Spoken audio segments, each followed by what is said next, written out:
Hello guys, welcome back to my channel. Hope you are safe at home and enjoying your quarantine.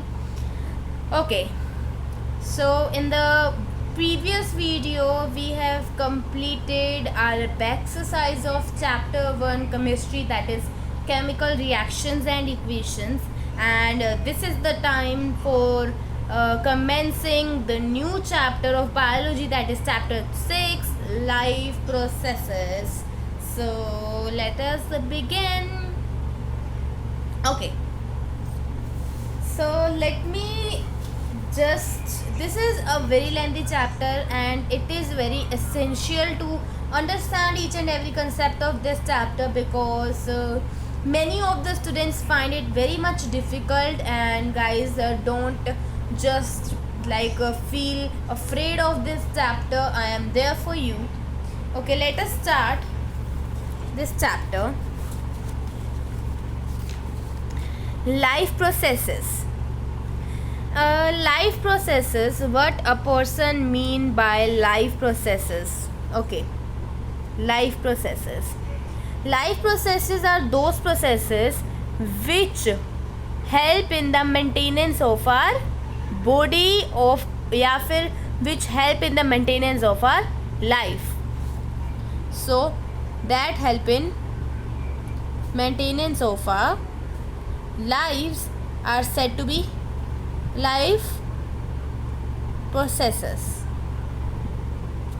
Okay, but before moving on, life processes की ज़रूरत क्या है? हमारी body में, human bodies में बहुत सारी चीज़ें, मतलब बहुत सारे प्रोसेसेस चल रहे होते हैं, और लाइफ प्रोसेसेस मतलब जिनके बिना हमारा रहना संभव ही नहीं है. मतलब हम उन प्रोसेसेस के बिना रह ही नहीं सकते. अगर थोड़ा सा भी उन प्रोसेस में डिफरेंस आ गया, कुछ भी माइनर से भी कोई प्रोसेस में डैमेज हो गया कोई पार्ट उन प्रोसेस का, तो इम्पॉसिबल हो जाता है ह्यूमन बींग्स के लिए रहना. जबकि कुछ ऐसे ह्यूमन बॉडी प्रोसेसेस हैं जो हमारी बॉडी के लिए एसेंशियल नहीं है. For an example, reproduction is that process which is not essential for human body, yet it is done. फिर भी हम ये प्रोसेस किया जाता है ह्यूमन बॉडी में in order to keep the stability of population.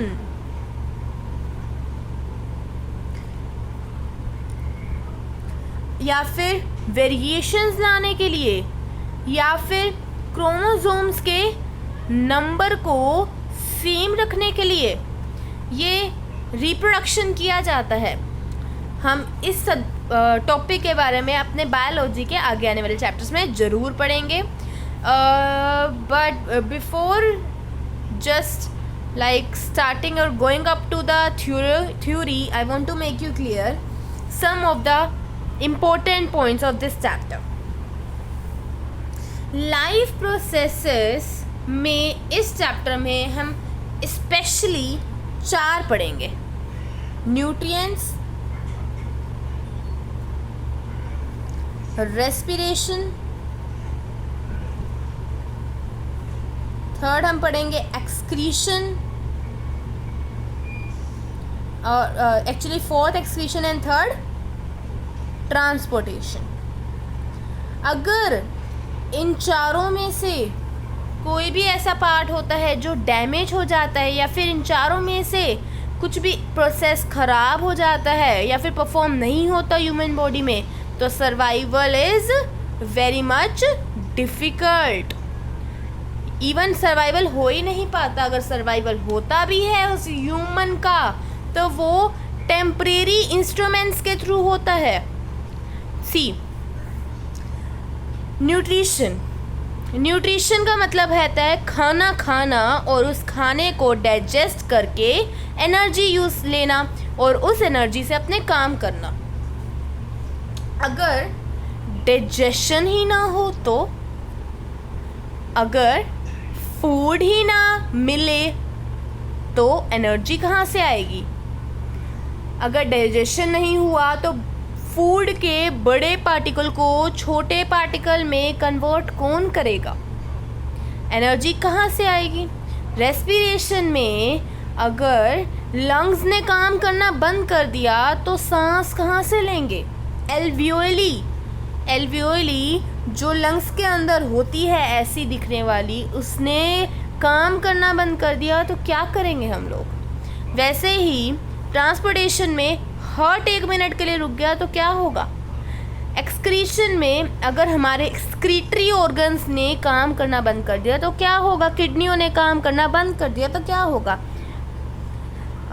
तो हम जब भी ऐसी सिचुएशन हमारे सामने आती है, सबसे पहले डॉक्टर्स प्रेफर करते हैं हमको टेम्पोरेरी इंस्ट्रूमेंट्स। किडनी जब खराब हो जाती है, एक्सक्रीशन में डायग्नोसिस काम आते हैं।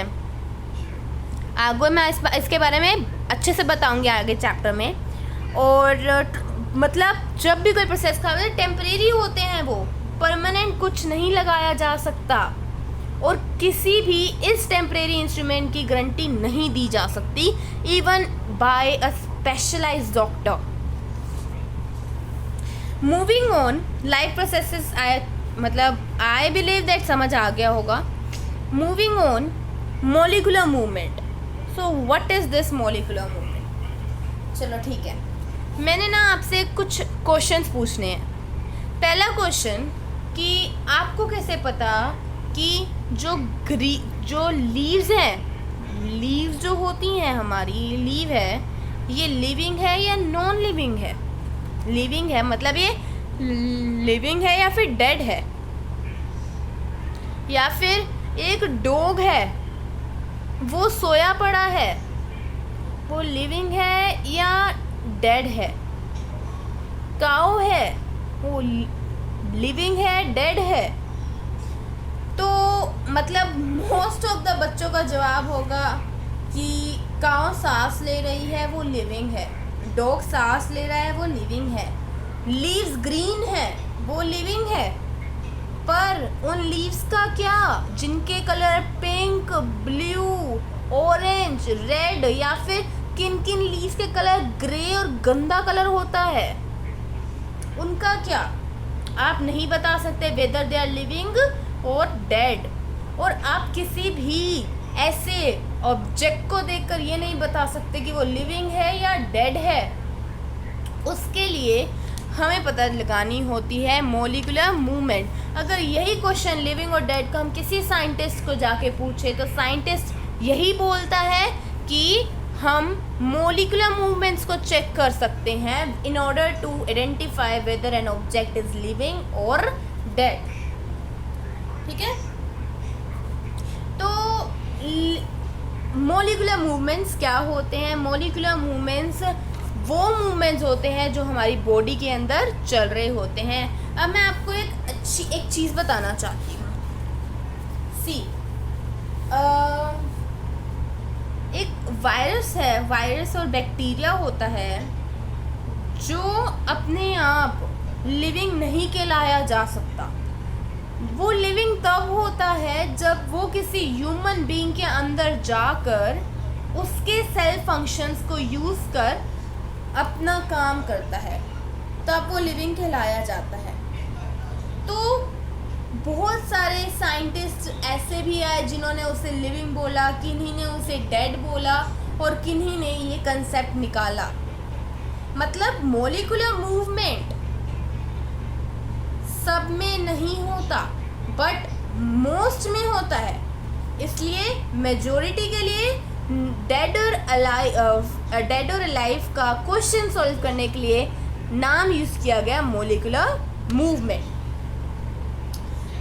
तो मॉलिक्यूलर मूवमेंट की बात आगे कर, अब एनसीईआरटी में फर्स्ट पेज पर आपको मॉलिक्यूलर मूवमेंट के बारे में, इस पेज पर मॉलिक्यूलर मूवमेंट के बारे में पता चल जाएगा और मॉलिक्यूलर मूवमेंट को विजिबल मूवमेंट भी बोला गया है।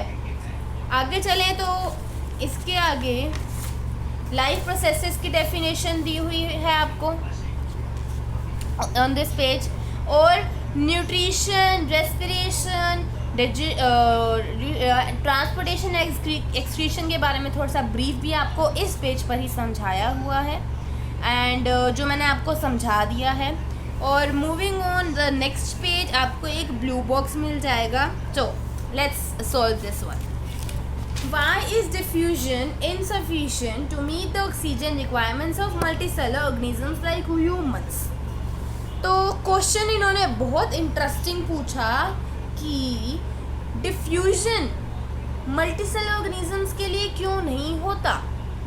पहले हमें जानना है डिफ्यूजन होता क्या है। हमने अपनी प्रीवियस क्लासेस में डिफ्यूजन के बारे में पढ़ा है। डिफ्यूजन मीन्स एक्सचेंज होना, इंटरचेंज होना, या फिर किसी गैस वाटर पार्टिकल्स का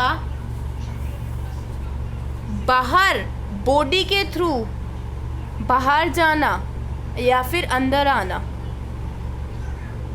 okay, let me explain this to you. जो छोटे छोटे प्लांट्स होते हैं वो डिफ्यूजन के थ्रू गैसेस लेते हैं, वाटर लेते हैं, इवन वाटर देते हैं।